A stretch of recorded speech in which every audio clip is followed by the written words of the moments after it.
हाँ यार, ये कंफ्यूज हो गया था ज़रा। यहाँ पे लिखा हुआ था calculate the transmission time delay for a 1000 bytes packets.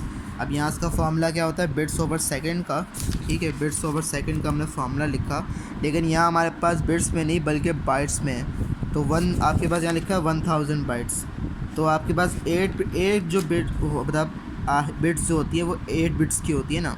तो हम इसकी वजह से हमने यहाँ पे अपने 1000 को हमने यहाँ 8 से मल्टीप्लाई कर दिया, इसकी वजह से। ठीक है, मैं वही सोच रहा था ये 8 कहाँ से आया। तो ये आपने एक्चुअली आपके पास बिट्स 8 बिट्स होती है ना, इसकी वजह से 8 को हमने 1000 से आपने मल्टीप्लाई कर दिया।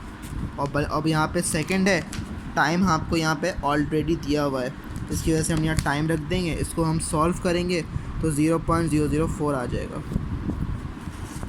अच्छा, अब लास्ट सवाल क्या है, कह रहे हैं कि इग्नोर कर दो processing delay and queuing delay and what is the total delay to send the packets. अच्छा, टोटल डिले क्या होता है, ये जो जितने भी चारों डिलेज होते हैं इनको ऐड करके आपके पास टोटल डिले आता है।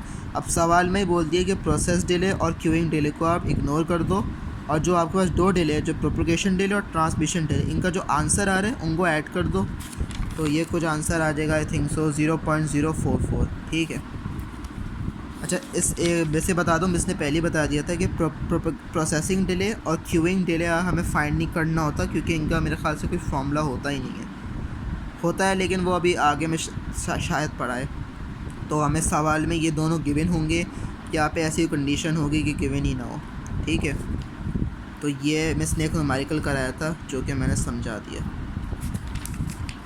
अच्छा, एक और चीज़ जहन में आई कि आपके पास इस सवाल में हो सकता है कि what is the find the throughput.